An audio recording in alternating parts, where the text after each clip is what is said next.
वेगवेगळ्या भागातले आपले सगळे वेगळ्या रामोशी आले। या भागातील तुम्हाला जबाबदारीने सांगतो, बेलदार समाजाची माणसं आली, एकदम छोट्या नाभिक समाजाची आली, पांचाळ समाजाची आली आणि सर्व महाराष्ट्रामधली लोक आली।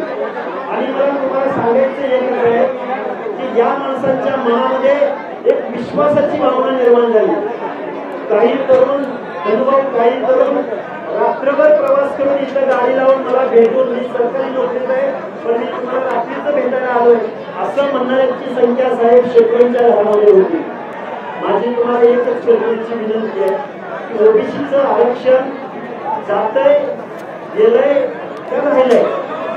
एका बाजूला म्हटलं जातंय की ओबीसी आरक्षणाला धक्का लावला नाही आणि दुसऱ्या बाजूला म्हटलं जातंय की आम्ही ओबीसी मध्ये प्रवेश केलेला आहे। नक्की दोघांपैकी खरं कोण बोलतोय आणि खोटं कोण बोलतोय ही संभ्रम अवस्था महाराष्ट्रातल्या ओबीसीच्या मनामध्ये होती। आणि शेवटी मी तुम्हाला असं सांगेल की या आंदोलनाला पाठिंबा देऊन आणि इथं आमचं मनोधैर्य वाढवणारे अनेक नेते इथं येऊन गेले। त्यामुळे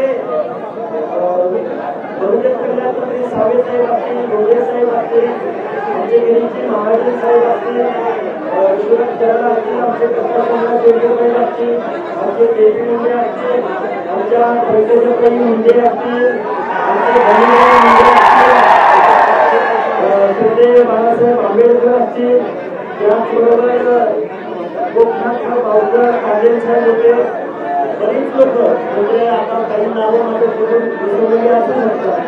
वडेट्टीवार विरोधी पक्षनेते वडेट्टीवार साहेब इथे येऊन गेले, पंकजाताई, खूप लोक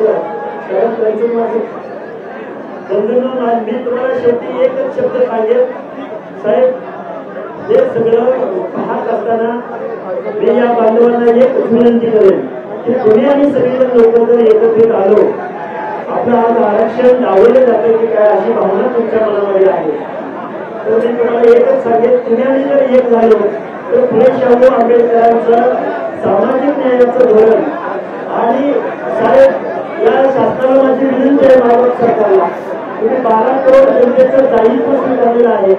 हा आमचा जो आपला करोड जातीचा आणि दक्षिण जाती जमातीचा हा महाराष्ट्र आहे।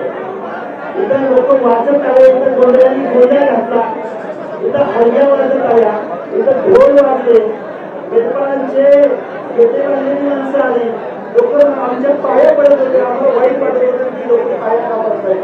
मातावधीची रडत होत्या, काही माणसं रडत होती, माहित नाही आम्हाला त्यांच्या मनामध्ये काय भावना होती, पण हा अस्सल महाराष्ट्र, ग्रामीण महाराष्ट्र आहे। या महाराष्ट्राची भावना त्यांना असं वाटतंय की आम्हाला डावलं जातं, तरुणांना असं वाटतंय की आमच्या लोकांना पाडलं जाते, आमच्या लोकांना निवडणुकीमध्ये टार्गेट केलं जाते, आमच्या लोकांचा चेहरा ओबीसीचा चेहरा ठरवून टार्गेट केलं जातंय, तुमची बदनामी केली जाते। ही आमच्या तरुणांना आता सहन होत नाही, कारण आमचा तरुण आता या डिजिटल मीडियामध्ये विचार करतोय, तुलना करतोय।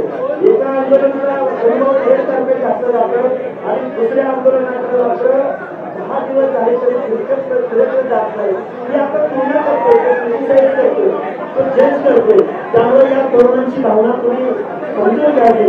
या समाजाची सगळ्या समाजाची जो 7% समूह आहे, म्हणजे आयोगाचा सदस्य आहे, मला इथं समाज कोण थोडंफार माहिती आहे, जास्त करून असं मला दावा नाही, पण हे संविधान केलं पाहिजे, संविधान गोष्टी झाल्या नाही पाहिजे, एवढी विनंती काही बोलण्यासारखं पण जीव एकवटून